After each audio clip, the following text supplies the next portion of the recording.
Community Development Center, owned and operated by Regenerating Sonora. We're on a mission. We are nurturing local potential for a resilient and thriving future. Thank you everyone for coming today. Everyone, if you enjoyed the tacos, give it up for Jesse and Jenny. And welcome back after so long. Your first dinner since you've been gone, and we are so happy that you're here. I know it's not just me who's happy that you're here. Everyone but Courtney's happy. But thank you very much for coming back and throwing down. The food is delicious, so thank you. Yeah. All right. So just a couple reminders here. We have at the end of the month, Friday the 28th, we're having a full moon garden party. Don't forget, please come. And then the day after that in the morning is the Prickly Pear Festival. So we're going to be out in the iBerries lot. Who knows where the iBerries lot is? Raise your hand. Go here a little bit.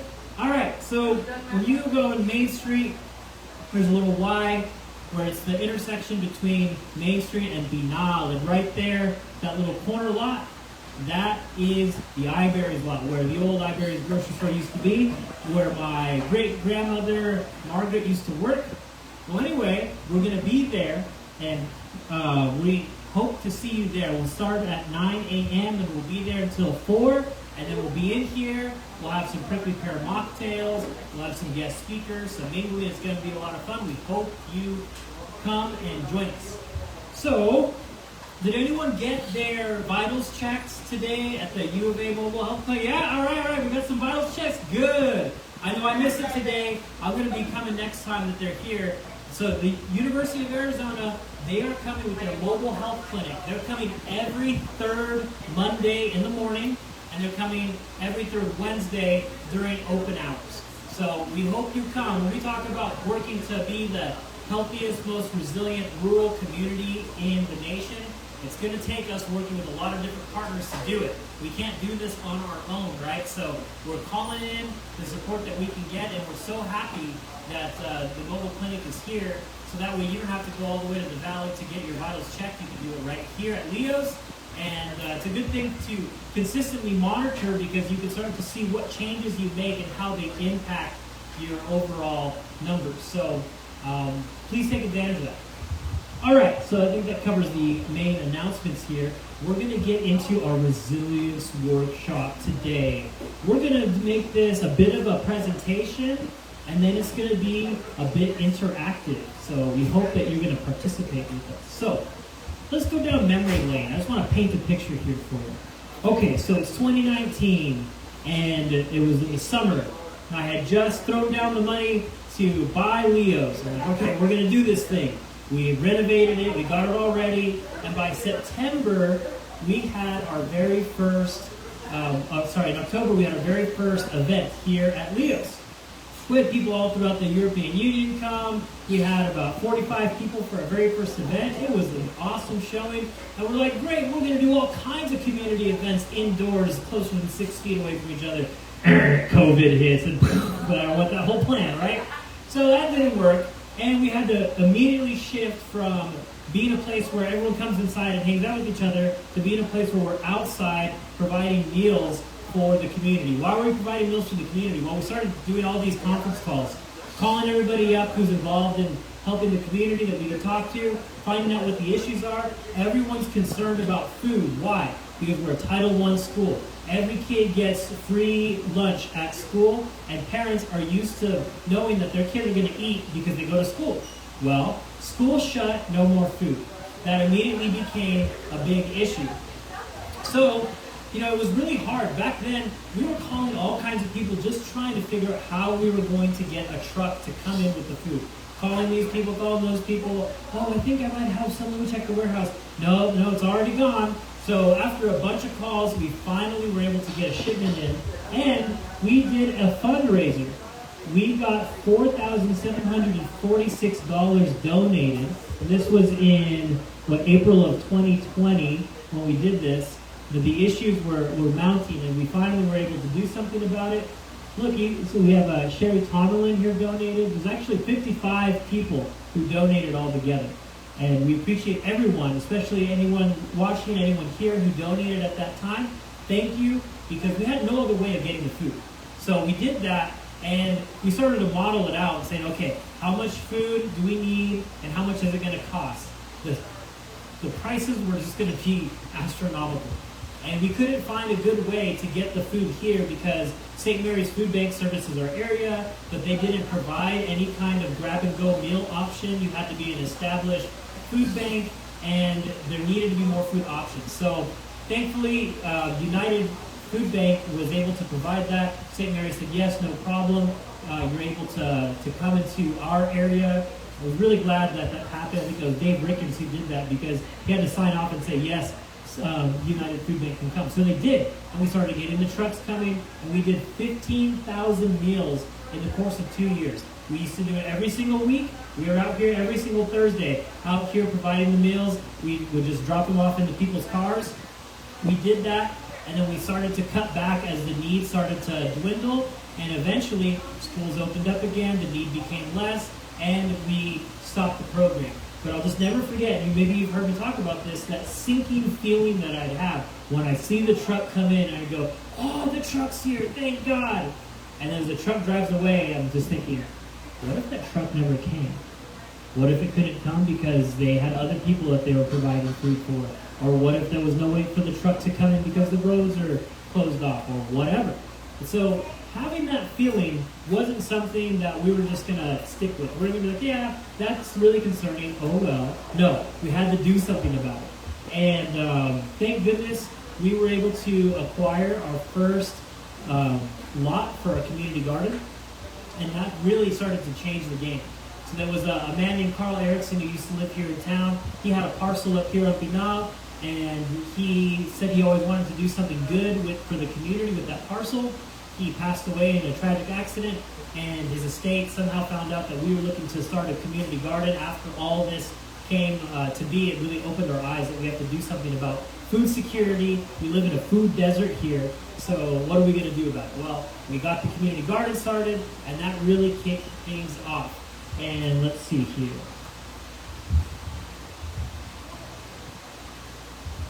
Okay, here's us providing the food. Now, you all know this, that when we provide services, we're trying to make sure that people's dignity is there when we do it. We're not trying to go, oh, no. You're a human being. You're a person. No, we're not doing any of that. We want to, as much as we can, have joy in everything that we're doing. How we do it is as important as what we do. So you can see here, we're going out of our way to make sure that people are having fun. We had this girl Crystal come, and she's juggling over there. You got Raven and a rainbow tutu.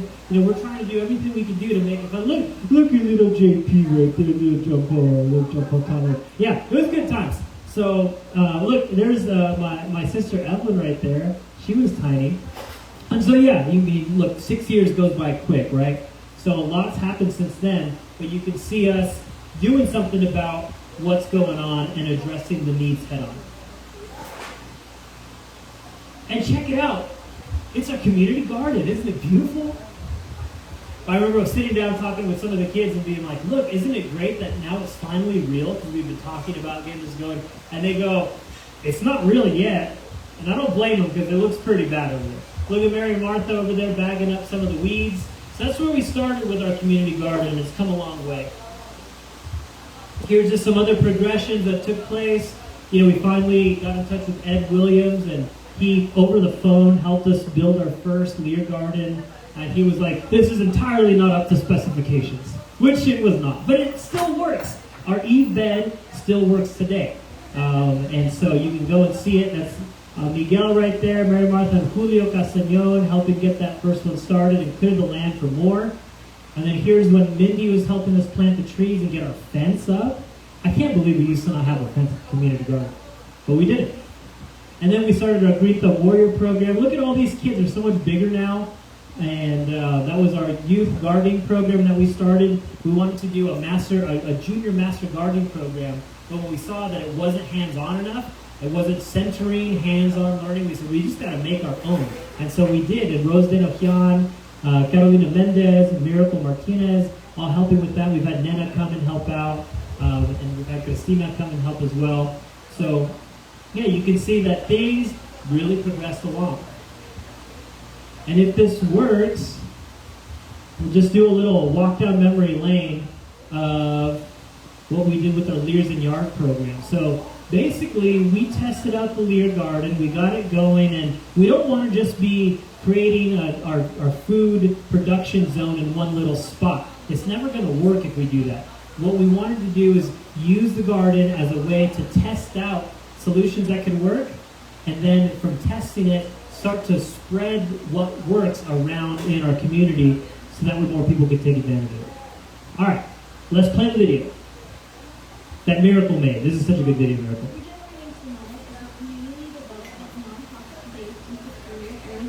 Founded in 2019 on a mission to nurture local potential for a resilient and thriving future. Currently, Regen is working towards relocalizing the food system by growing a community garden. Regen is also leading a junior gardening club and hosting monthly garden parties. They are also providing free meals to residents harvested from the community garden. Another way Regen is relocalizing the food system is providing raised garden beds to locals in a program called Leers in Yards.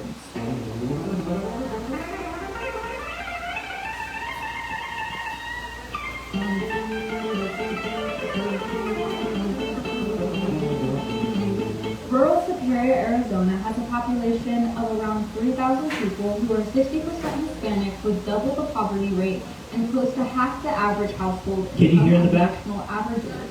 Rising food prices have an oversized impact on our community. The Erickson Hall Microfarm has been active since 2021. Our community garden is a site used to experiment, inspire, and educate, so more of our neighbors begin growing their own food. Slowly, we have been making improvements to the land. With the help from linking ecosystems and hardware for regeneration, also known as Leer Innovations, and donors like Pinnacle Prevention and the Seeds to Grow Grant and Arizona Community Foundation, we've helped 6 neighbors get a Leer garden in their yard. We've also helped 2 other resiliency hubs in the Copper Corridor obtain their own Leer garden to start their own Leers in Yards program in their community. If you are unfamiliar with the Leer Gardens, it's a way to grow food with less water and less effort, ideal for scaling residential food production in our food desert.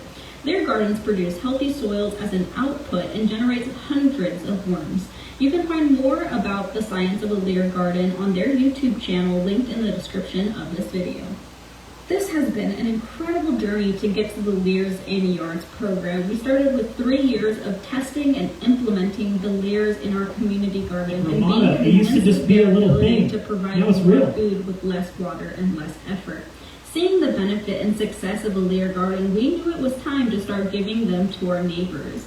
We scheduled a training with Ed, the inventor of the Leer Gardens, and once we had built the capacity, we started to pay community members to build their neighbors' Leers. Once a garden bed is completed and moved to the resident's yard, we have our junior gardening club, also known as the Green Thumb Warriors, plant our first rotation of plants into the Leer Gardens.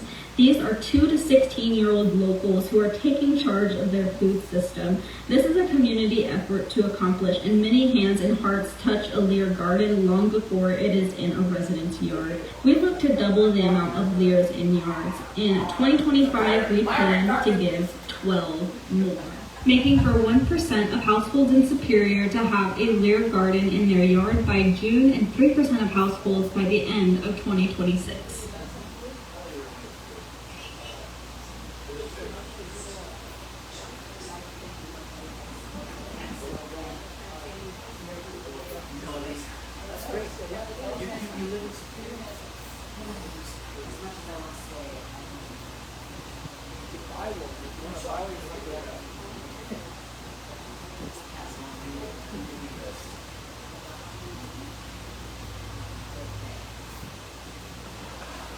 All right, let's see if the clicker works.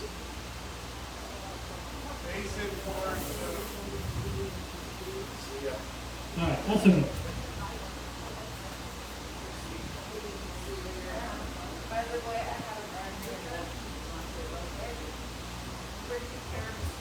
Okay, so that's all going well. You know, we have almost 20 households with LEEiiSH in their yards, so it's been spreading like wildfire. We got funding for our initial 6, and we built up from there.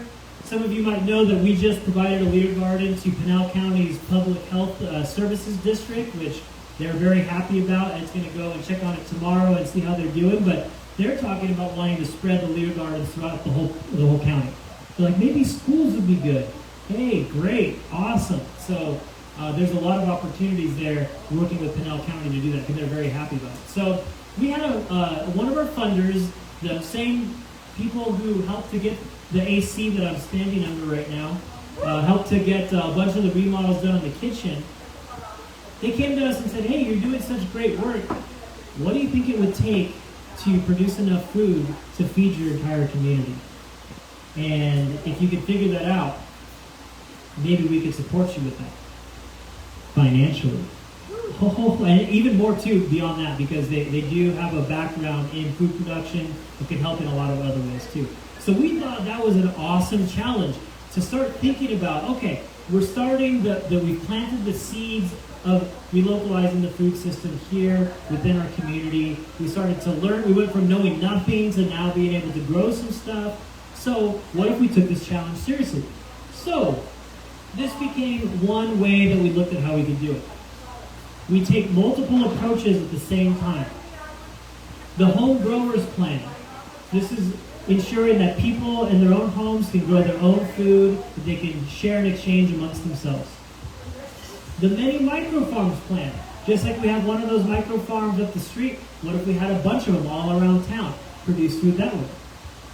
And then the large farm plan, have a big farm with a bunch of acreage that we can start to produce a bunch of food for. So we started to look at doing all of these at the same time. We're already doing this one with the LEEiiSH in yards. We're already doing this one with the first micro farm. So what if we did some more?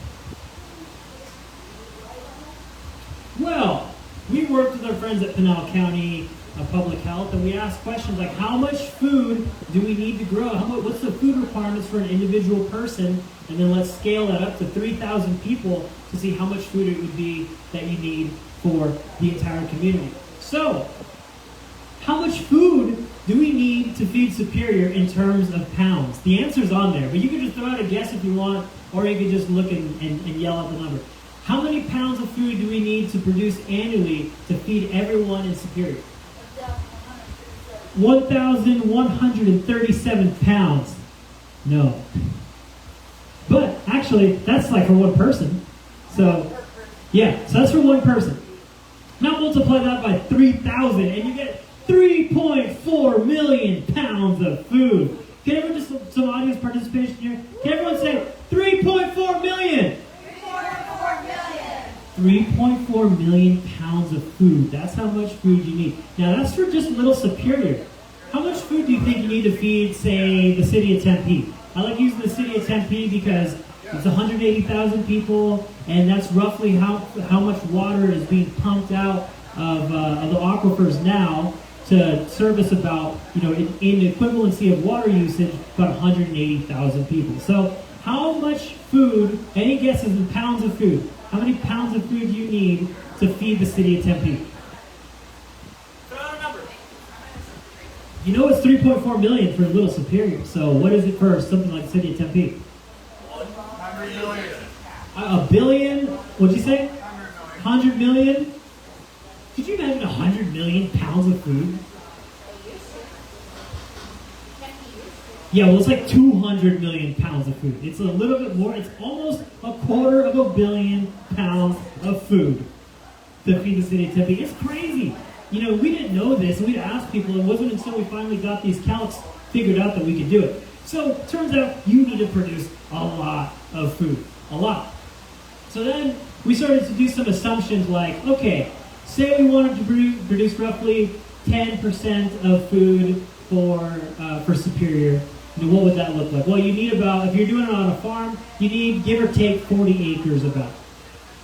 If you wanted to do basically a micro farm the size of the one that we have, and this is assuming 4 pounds of food per square foot out of the LEEiiSH garden, Well, to get 10% of food production doing the microfarm approach, you need 57 microfarms.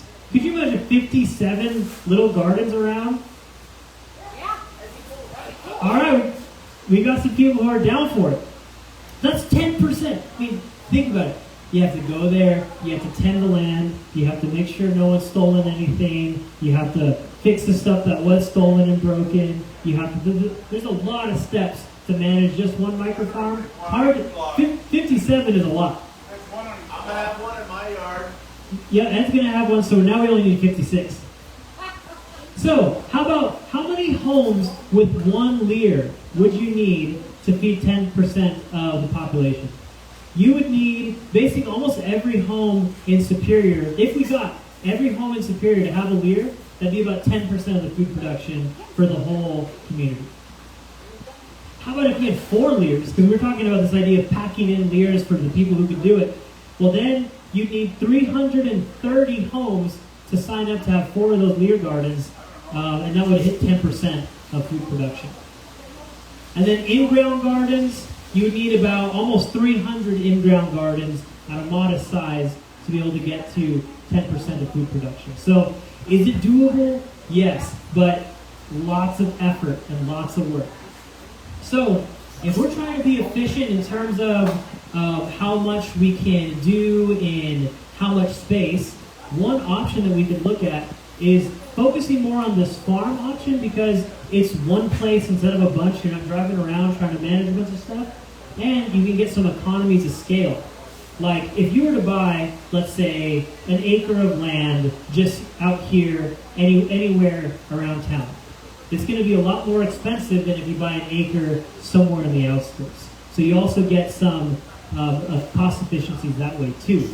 So the idea of the farm became very interesting to us. You know, if we could start to put a dent in population food security, we're doing something good.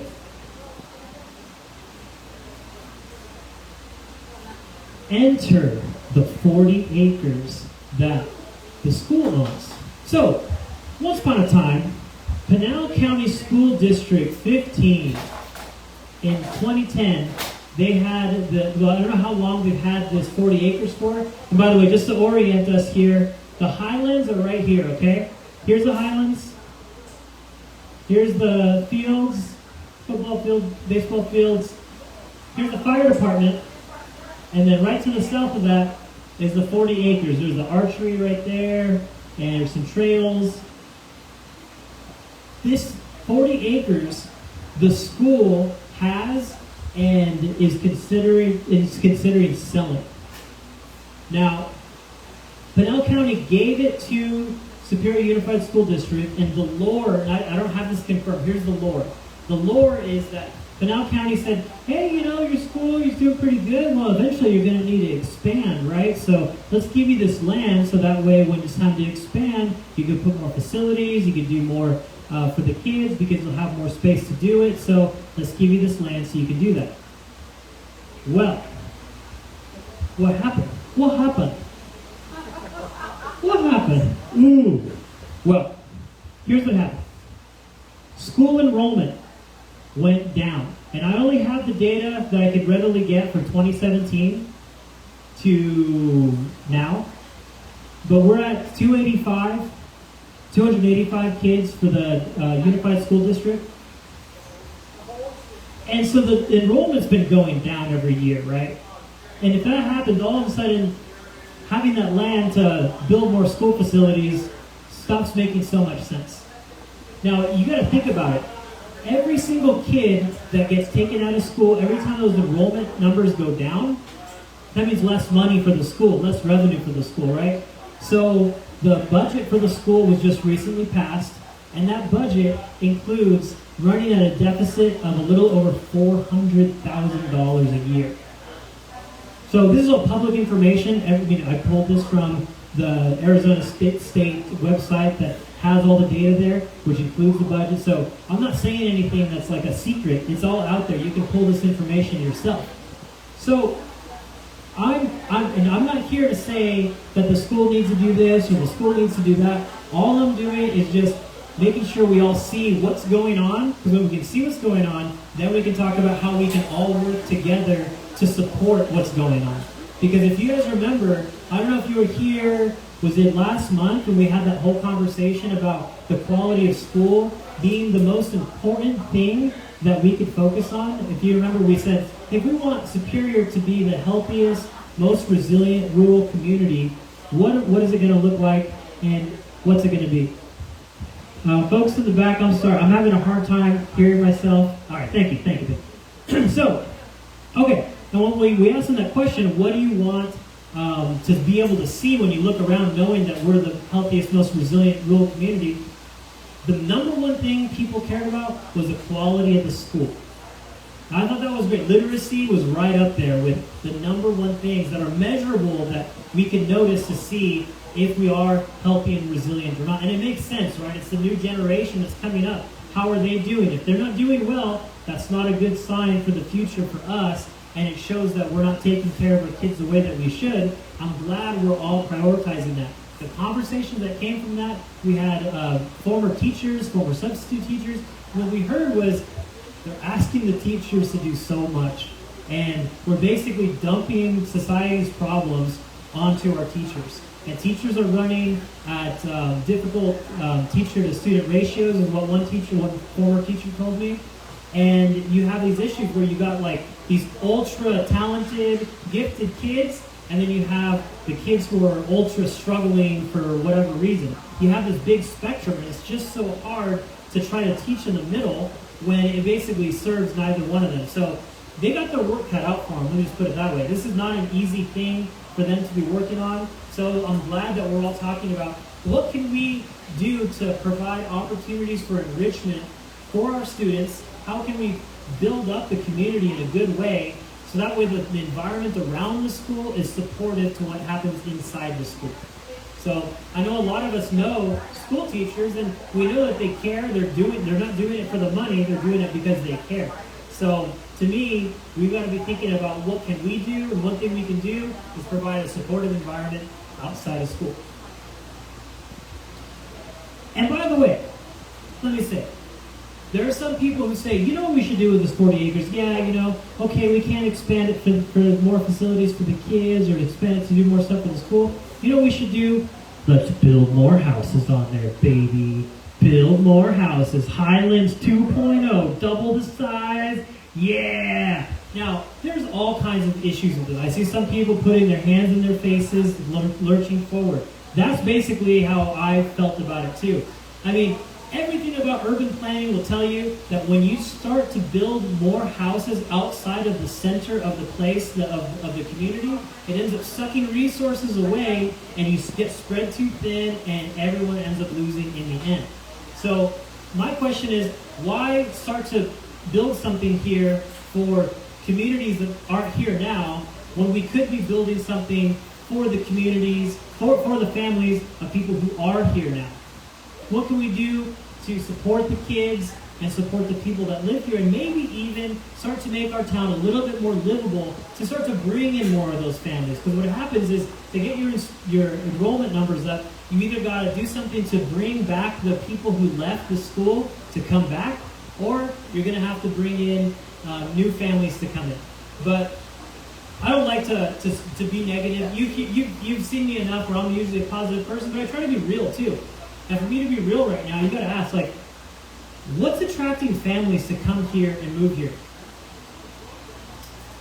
Is it because we have a really great crime rate? Yeah, everyone's laughing. And the thing that really bothers me is I saw there was a town council meeting that happened a few months ago. They said, oh great, crime is down 30%.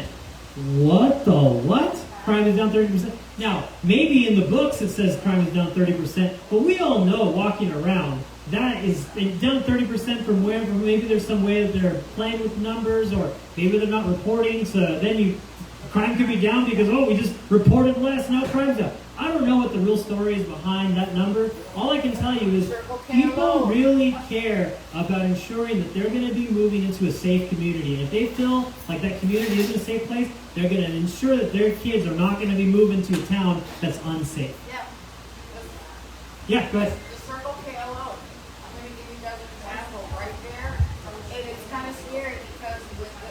I work at the Circle K. Right there alone, it's got one of the highest crime rates. It really does. I literally stop 2 to 3 or 4 shoplifters a day. A day. And well, shoplifting is like almost a light thing compared to some of the oh stuff yeah, that you have to no. do. We've had beer runs. We've had to literally crack down on people with IDs, baseball bats. everything. Yeah. It's been really bad. And if people don't see that here, it's like what you're saying is right. What's going to attract anybody to What's come going to and attract you? you? And if you build some nice houses, are they going to say, wow, look, nice houses, let me move here? It's not one of these, if you build it, they will come situations. That's not how this works, because they care about the community around the house that they're living in. They can find a brand new house anywhere around here, and the way the prices work now is we're not very competitive on price to begin with, so you might as well find something where it's close to Target, close to your amenities, better school district on paper, and more convenient and more safe. Ed, then Maria. Yeah, I was just going to say, it seems to me like it's easy to make it look like you've lost 30% crime and don't respond to the crime. Right. Absolutely. Or you poo-poo it, so that doesn't happen in our town. Yeah. When they can see a town that's a lot in the town. So about after the situation with Miracle, I went online and I had stated that we talked about the crime rate in this town back in 2021, I believe. And this was the Jehovah's Witness group that was actually bringing it out to the schools, talking about the drug trafficking, the sex trafficking, and the other crime rates that were happening within this community. That was a public meeting that we had for months talking about let's just, how can the community come together? Has the community come together? Sure, at times it does. But we also know just from our meeting the other night, or the other day in the morning, where they were talking about the missing indigenous people that are going missing around. And they came and spoke to us about this crime that's happening in all of Arizona, but mostly in the corridor of this area. Yeah. And we did have that conversation. Now we're going to get back to the school part of it now. And because I do a lot of this kind of study, which is interesting, and thank you, Chris, for doing this, because it's important for other people besides myself to say it. I have been talking about this, and that's the reason why I ran for mayor. We did have that conversation. But to have the statistics up on the board and really pointing it out for them again, to show them, we had a conversation. I had a conversation actually with mine a while back. I'm not going to say who else was there, but they came to me and said only 35% of the kids know how to read and write, and they're getting ready to graduate. And they couldn't believe that. It was at a 3rd grade level. And I became a little upset with that stat because they've been here for 28 years and didn't give any emphasis to the school to help them this whole time. Now, we do have a new superintendent, and I have grandbabies that go to the school. And all I have to say is what I've seen with my grandkids the past 3 weeks that they've been in school is 150% better. All right, yeah, I'm fingers crossed here that it's going to be Fingers good. crossed for Erica, because I have seen but it has been a complete different piece. They are following up on things. They have new teachers. They are working on that. But there is also a court case that's going on for that $28 million that they were supposed to get as well to help with the schools. So there is incentive that's happening there. I don't know, I know about this 40 acres, and I'm really excited to hear that something wants to happen with that. Whatever happens with it happens, but it is nice to hear about it. The one thing is concern that I have is the fact of the water. And I know that you guys are looking at different pieces. Water. But those are my only concerns, because I know it is for that development, just to bring it from where it is now into that area to do any type of development. It be farming, it be housing, whatever it is going to cost minimum $6.8 million. And there's all these restrictions Right, on and even all trying to develop houses, even trying to irrigate over 2 acres. There's all these restrictions around water. So even just the idea of building the houses already has, you could say, dead in the water. I mean, maybe there's some like ways that they can figure it out, which, could happen. But on paper, the way that the rules are set, the regulations are there on purpose because we just don't have a lot of water. So what do we do about that, right? Now, the thing about, I'm really happy to hear that you're seeing a good turnout for the way that The new superintendent is running the school now. I'm very happy to hear that. I've been hopeful that it's going to be good. It's going to take time. These things take time. So in the meantime, instead of building some houses and hoping that people will come one day, what if there were some other things that we could do? What if? And what if there was a way that we could produce food that locals could eat, and we could also start to make good on this brand that the town is using called Superior Adventure Elevator. Now, look, I like the brand. I like the little line. I remember when the original mountain was being formed, and guys, it looked bad. And like no one wanted to say, this looks really bad. So who raised their hand and said this looks really bad? This looks really bad. Can we make it better? And then they came up with this, and I think it's pretty good. So anyway, this is over at Mesa Gateway, right? And you can see Superior Adventure Elevator. They're trying to bring more tourism to Superior, and they're saying have some adventures. That's one thing that you can get by coming to this town. So what if we could start to provide some more adventure opportunities and also produce food? And if could we make the adventure opportunities good for the locals here where they want to do it, and also the tourists? That way we're providing something that the people here enjoy and want to take part in. You know how it is. People will talk about new things that come into town. Sometimes they'll say, that's not for us, that's for them. You know, they mean them like the out-of-towners who are visiting for the day or for the weekend. We hope they stay for the weekend, by the way. But we could do something that's for both, for us here and them coming here to visit. So what could that look like?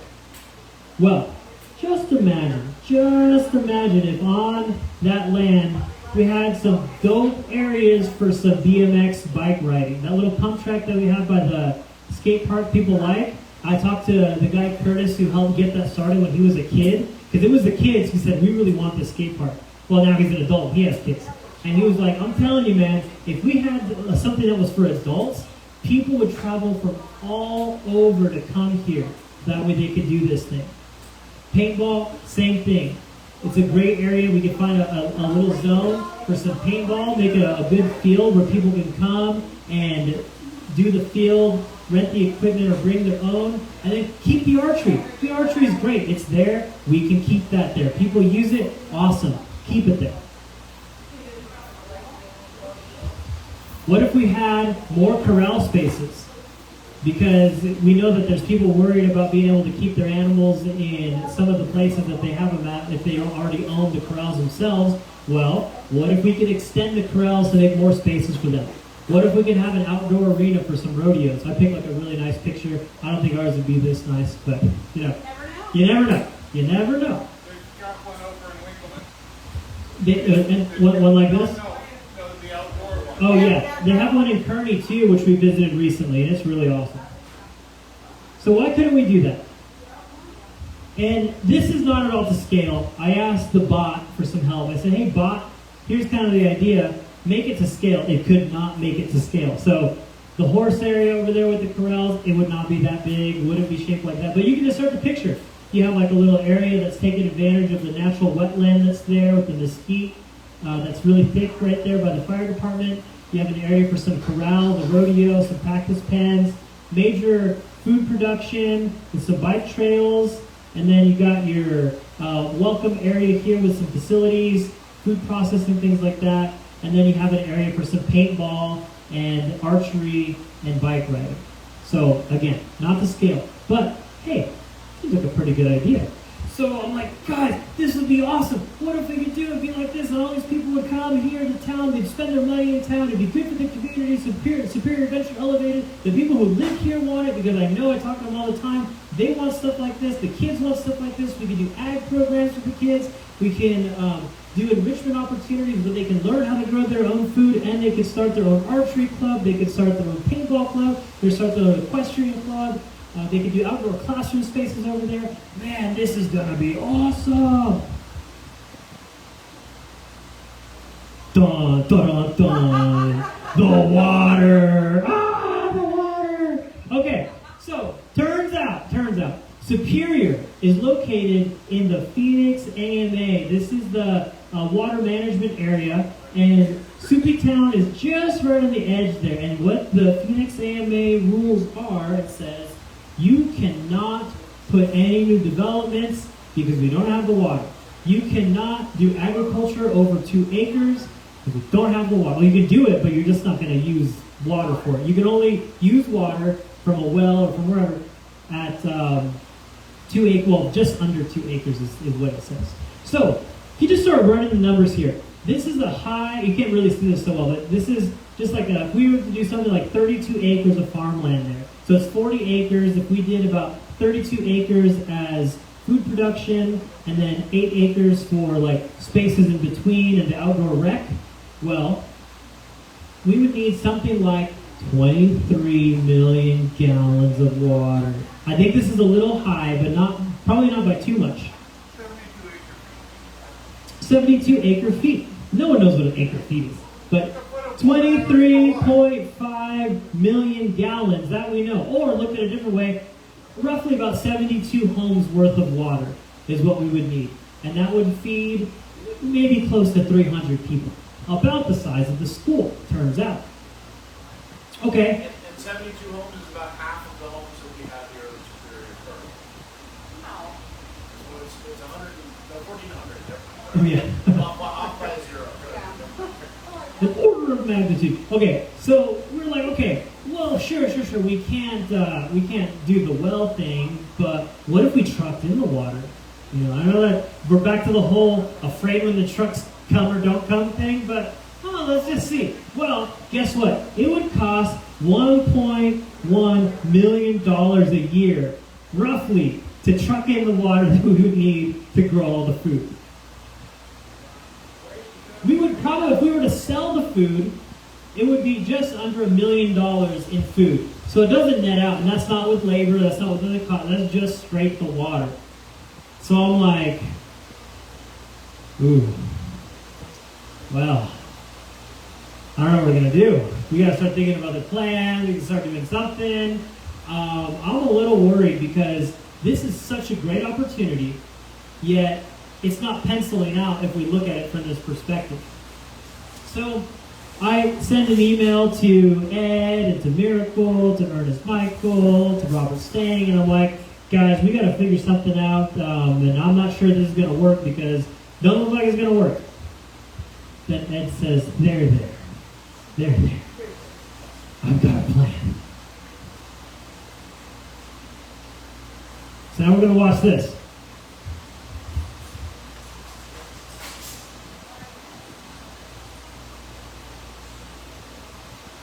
Five hectares. That's all it took. Somewhere in southern Spain, on a small fenced-off plot, a crew started digging into dirt so hard it had to be broken apart like concrete. Nobody watching them believed it would work.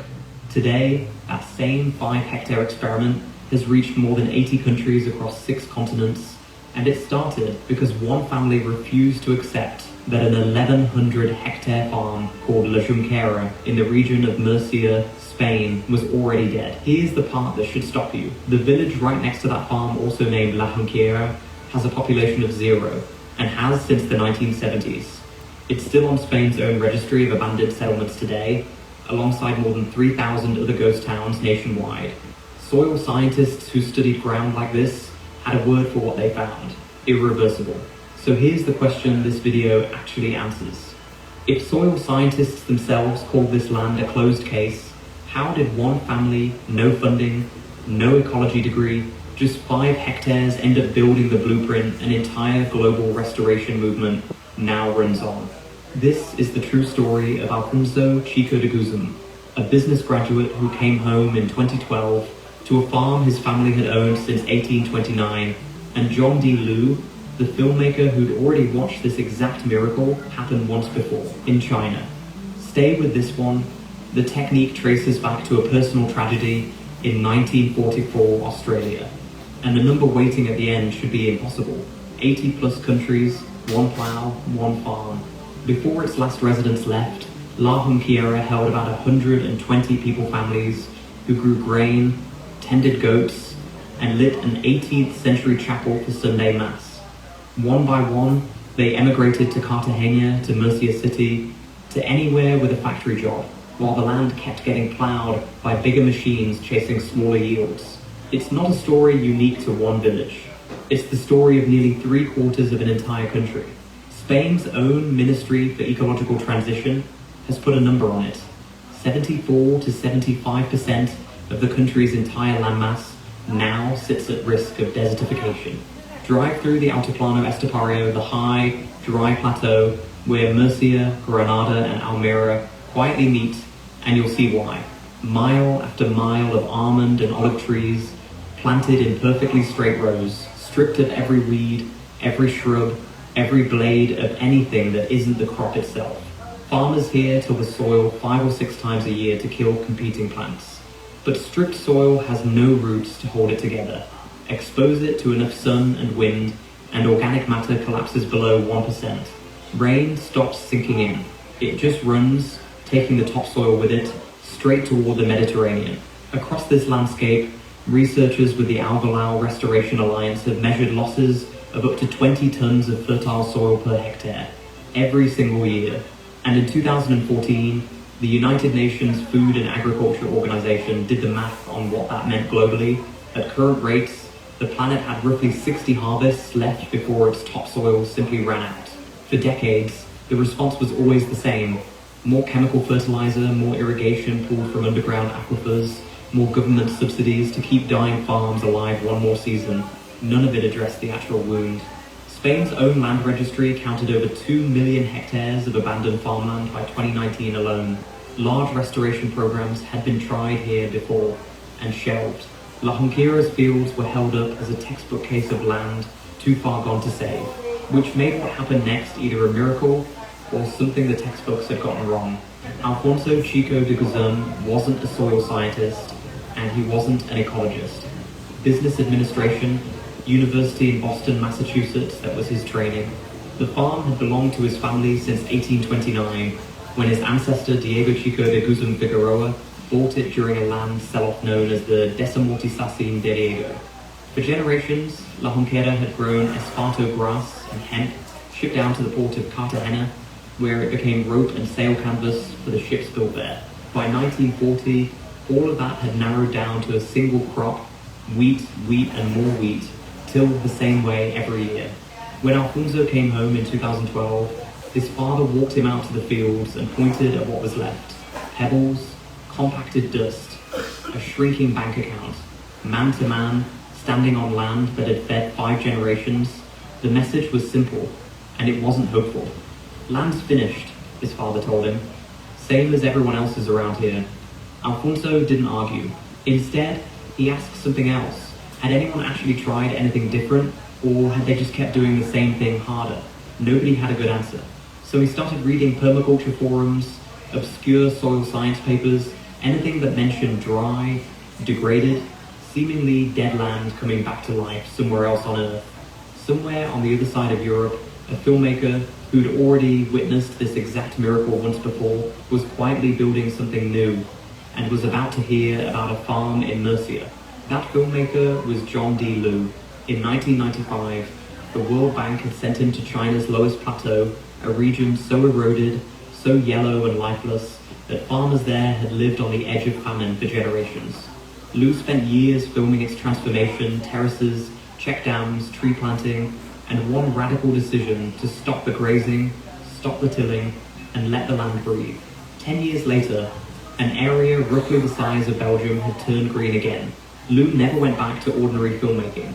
He made hope in a changing climate in 2009 and green gold in 2012, and somewhere in between, he became convinced of something that sounded almost mystical. Degraded land isn't dead. It's dormant. It's waiting for someone to reverse the exact mistake that killed it. By 2016, Liu was building a global network to test that idea, farm by farm. And in April of 2017, he found his first patch of ground 5 hectares on the edge of a dying Spanish village called La Jonquera. Camp Altiplano opened that May, the very first ecosystem restoration camp on the planet. Liu brought in restoration designers Daniel Halsey and Ramis Kent to draw up the plan. And the plan hinged on a technique invented decades earlier on the other side of the world out of a personal tragedy. In 1944, on a property outside Sydney called Neverland, a grass fire killed the brother-in-law of an Australian named P.A. Yeomans. Grief pushed Yeomans toward an obsession. Never let dry land be this vulnerable again. Through the 1950s, he developed something called keyline design, and a tool to go with it, a subsoiling plow that doesn't flip the earth over the way a normal plow does. It slices deep and narrow, cracking open compacted ground without destroying its structure, then lets water follow those cracks sideways along the natural contour of a slope instead of straight downhill. 70 years after Yeomans buried his own grief in that invention, his design showed up on La Junquera's cracked, cement-hard fields. Alfonso watched the machine cut its first line into ground his family had farmed for 5 generations. Nobody could say, yet, if it would work. Around that same time, a young Dutch graduate student named Janniek Schoonhoven arrived to study the transformation for her own thesis. She never left. She married Alfonso, and today she runs the farm's Regeneration Academy, training the next generation of restorers. The first swales went in across those 5 hectares, cut along the land's natural curves instead of the straight industrial lines every neighbouring farm used. Ponds were dug at the bottom of the valley to catch whatever rain came, and for a while, almost nothing visibly changed. This is dry country, where 10 months can pass without a single drop of rain. Neighbouring farmers, still ploughing their almond rows in straight monoculture lines, watched Alfonso plant weeds on purpose rosemary, lavender thyme between histories, and assumed the business graduate from Boston had lost his mind. Half a world away, in California, the industry approach never changed. Keep pumping groundwater to grow the crop, whatever the cost. It takes roughly a gallon of water to grow a single almond there, and multiplied across an industry that supplies about 80% of the world's almonds, the arithmetic turns brutal fast. By the 2020s, California's almond orchards alone were drinking more than 1 trillion gallons of water a year, sinking the very ground beneath them as aquifers emptied. Spain's own rainfall was becoming just as unpredictable, violent, concentrated bursts, replacing the old, gentle patterns, the same kind of extreme downpour that would go on to devastate Valencia in October of 2024, dumping years' worth of rain onto hardened ground in a single day. Land like that has nowhere for the water to go, which was exactly the problem La Junquera's swales and keyline cuts had been built to solve. The only question left was whether 5 quiet, stubborn hectares could mean anything at all against 1,100 hectares of dying farmland and against a whole region sliding toward the same fate. The answer arrived slowly, then all at once. Within a few seasons, the 5 experimental hectares were holding visibly more moisture than the untouched land around them. Native vegetation came back on its own between the swales, so La Junquera scaled the exact same principles across its full 1,100 hectares keyline cuts, contour ponds, cover crops, and almond rows interplanted with rosemary, lavender, sage, and thyme. An old new system farmers here now call the almendrahisa. The herbs repel pests and pull in pollinators. Their roots fix nitrogen for free. And because the farm no longer depends on one single crop, a bad almond year doesn't have to mean a bad year. Period. The lavender and rosemary oil still sell. By 2019, a farmer-owned company called La Almendrahesa had 21 shareholder farms and 8 partners managing over 1,600 hectares under the same system. Today, more than 60 ponds and over 10 kilometers of swales hold water across the farm. The idea didn't stay on one farm. Alfonso was already part of something bigger. Back in 2014, a Dutch restoration group called Commonland had helped launch a regional alliance called Alvel Al, a name built from the first letters of 3 struggling districts, Altiplano de Granada, Los Vles, and Alto Almanzora. Alfonso would go on to become its president. Today, that alliance spans close to 1 million hectares and includes more than 170 farming families, many now applying keyline principles first proven on his 5 hectares. Camp Altiplano, that original 5-hectare experiment, became something bigger too. From that one plot, The ecosystem restoration communities movement has grown to more than 80 camps, across more than 30 countries, on 6 continents. Back at La Junquera itself, the change is measured in people, not just soil, where 1 or 2 workers once scraped by on a dying wheat farm, roughly 20 now work the land year-round, alongside volunteers and students who cycle through for months at a time. The most recent local census recorded 32 couples living in the area in a valley that, within living memory, had been emptying out for good. La Junquera, the village itself, still sits in ruins. Its name still appears on Spain's list of the abandoned. But maybe that's the wrong ending to look for. The land around those ruins the same cement-hard ground that scientists once called finished, that the textbooks said couldn't return is alive again, because one family refused to accept what everyone else had already agreed was true. Something to sit with. How many places in your own life have you already written off as finished simply because everyone around you stopped trying? The desert wasn't lying. It was just waiting for someone to stop plowing it the same way and start listening to what the water actually wanted to do. If this story moved something in you, hit like, drop your own theory in the comments, and share it with one person who still believes dead ground stays dead. Because How many acres is a hectare? I'm gonna ask the same thing. A hectare is 2.5 acres. All right, so now you can see maybe there's some alternative methods that we could use on this 40 acres over here. So Edmund, why don't you come on up and talk about, a good place to start is your response to my email of like, oh my God, what are we going to do? I'd love for you to talk about some of the methods that you know about that we could use on the land, especially given some of the contours, the washes, and some of the natural things there, and also the amp grazing, which we've been looking at with the Root So Deep movement. Yeah, happy to. So for me, just a little bit about me. I restore ecosystems. That's kind of what I do, and I'm very good at it. And Lear Garden isn't what I'm good at, it's just an expression of what I'm good at. And so this is the type of work that I've been following for a very long time. I think one of the very first examples of this was a project in Palestine that Jeff Lawton did, where he created a bunch of, they took a hillside and they created a bunch of berms and swales. So the water comes down, it hits a ditch, it collects, and then there's a little berm holding that in, and then anything that overflows, it just catches in this cascading series of ditches and swales, ditches and berms. And it worked really well. The land started to restore. Basically what's happening in a lot of the desertified areas, a desertified area, which is what we are here, is an area that has used to be wetter, and it is now turning into a desert. We used to be a grassland here, but it's turning very rapidly into a desert. And it's worth noting that drought doesn't cause bare ground. Bare ground causes drought. So we still get about 9 inches of rain a year. That's not very much. I think we get a little bit more up here. 9 is what they get down in Phoenix. I think we're up to like 12 or something like that.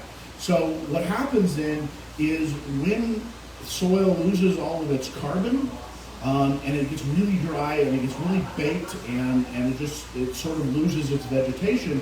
When the rain comes, it hits it, it doesn't soak in, it just sheet flows off and then heads right on down towards the valley, down to the Gila River. And so what we need to do is, it's one of those things where a really sad thing that you can do is when you get a good rain, go out in the desert, find a patch of bare dirt, dig a hole, and see how deep that rain went. Not very deep. So what a lot of these projects do in the video is they get the water that's hitting down into the soil. And if you do that, the vegetation starts to grow, the vegetation starts to put some of that moisture back in the atmosphere, and then you start increasing your local rainfall. That's how you break droughts. So in order to get the water in the soil, we need basically one of two things. So we either need soil carbon, that's going to open up the pores in the soil, or we need to just slow the water down so it can sit there long enough that it'll sink in.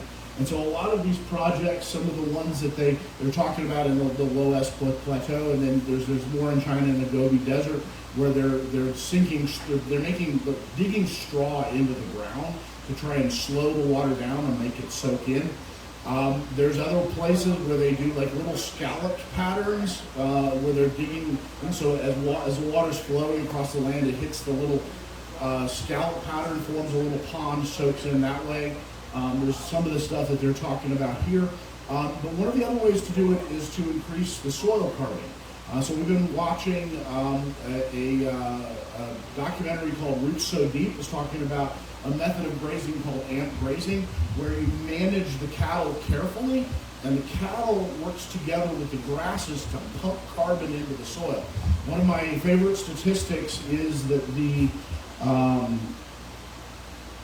for every 1% increase in carbon that you get into the soil, it allows an acre of land to absorb an additional 20,000 gallons of rain per rain event. That's not per year, that's every time it rains, that soil can soak up an additional 20,000 gallons of water. So we're looking at 40 acres, that's 800,000 gallons every time it rains. So how many rains is it going to take before we start hitting that deficit that you were talking about, where we're getting the rain into the ground? Now, it's not something that we can pump right back out, but it will raise the aquifers. It'll one of the options that we've talked about on this is that it looks like we would be allowed to drill a well and use that well to irrigate 2 acres. Now, they don't want us to irrigate the whole 40 acres, but with 2 acres, we can create a place for the cows to spend the night.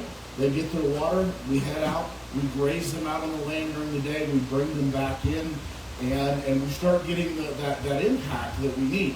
But we have other advantages here too. In terms of getting soil into the ground, we have the Leer Gardens. We've been building Leer Gardens, and as of right now, today, the soil that we harvest out of the Leer Gardens, we turn around and we sift, and a gallon of that sifted soil is enough to treat 1,000 square feet.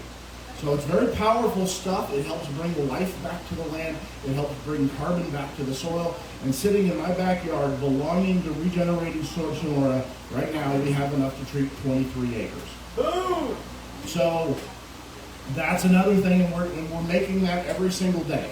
So we're coming through, and we're going to be able to use that as an incredible resource to help starting to restore this land, bring the plants in, open up the pores in the soil. One of the things that I think is really cool is if you look at, these are roads here, but you see this little line of vegetation here, that's a wash. So there's a really big wash that comes through here, but we've got a couple of smaller washes that come through this big green area. I'd love to kind of dig in there. There's more water there.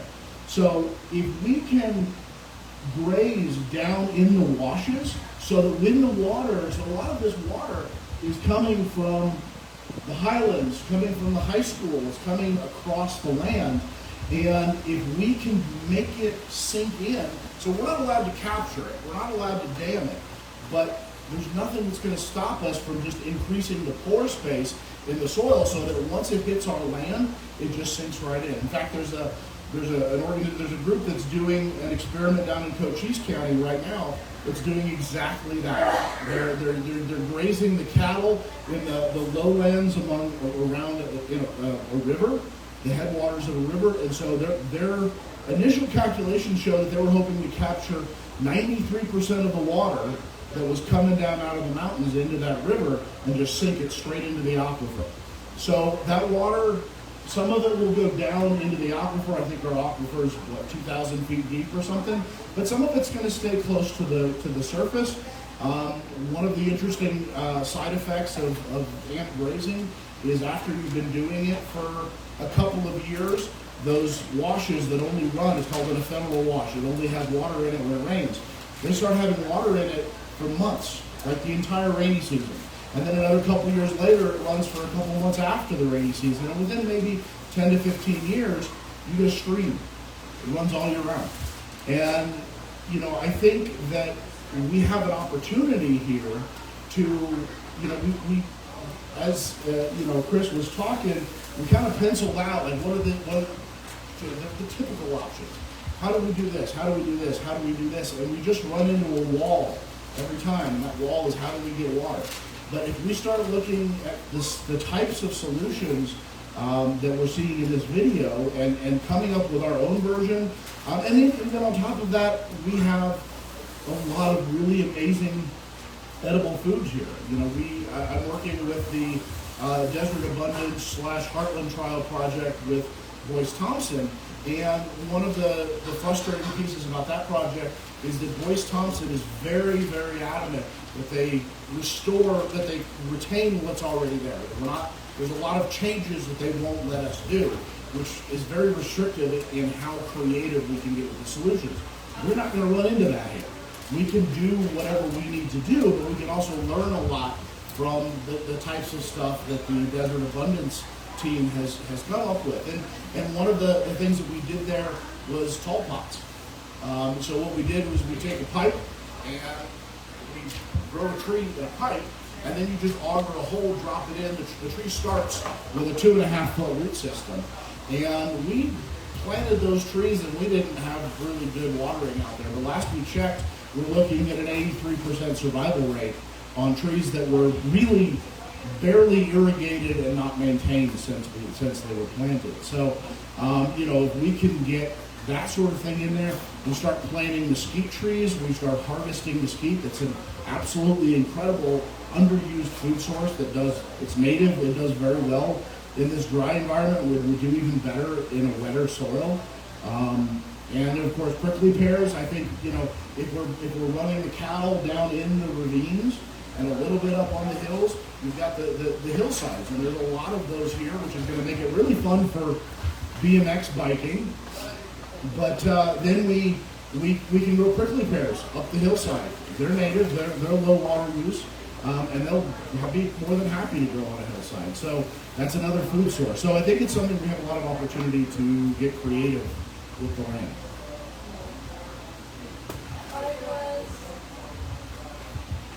What's up, everybody? I haven't seen you guys in like a couple full garden parties. A hot minute. But don't worry, I'm here. And since I haven't been here, I don't know exactly what this is that you're showing us here. Okay, yeah, you missed the first half of the presentation. Oh, wait, that was today? I'll give you the quick version. So this is the high school. These are the fields behind the high school. Fire department is right here.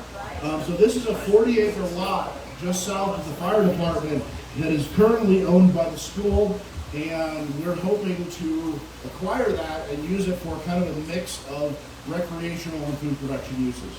How's that for a summation, Chris? Yep, nailed it. Okay, I think it's my turn, right? Okay, I'll go up here.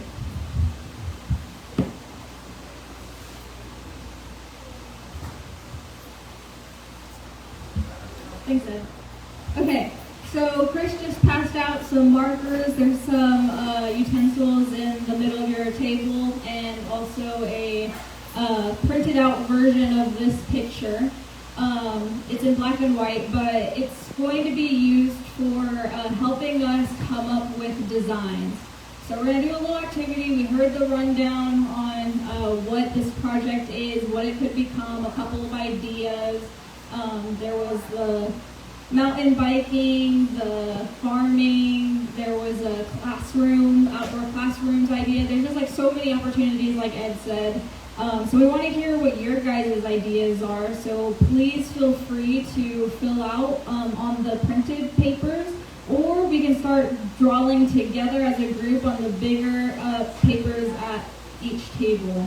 And then if you're interested, I would love to have some people like come up to the board and tape it up, maybe tell us a little bit about it.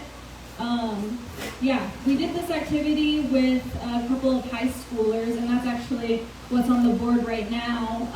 So we've started to talk to the high schoolers, some people in school, like what's their opinion. One is even going to ASU for landscape architecture. So it's really cool, full circle moment when we're having high schoolers go get educated and then come back and bring it back into a project like this where they can bring it back to their hometown, which I find like such a beautiful moment. But they gave us some really interesting perspectives. I love hearing young people's perspectives on what they think the land should be. A lot of ideas have come out, so yeah, we're super interested about what you guys have to share with us on your ideas. Yeah, okay, I'm gonna stop the live stream. That was really awesome, Chris and Ed, your guys' presentation. Such a beautiful presentation. If you missed it, it's on Facebook Live. Yeah. Okay. Anything else you want to add before I turn the live stream off? Well, I just want to say, Alora just showed me an awesome idea with how to use the land that integrates the horses and the farmland. So That's awesome. I'm already liking what I'm starting to see here. I'm excited to see. All right, we got our Green Thumb Warriors on our site design. Thank you so much, Alora. Okay, thank you guys for coming and enjoy the food. There's still plenty. And yeah, we're going to start this activity now.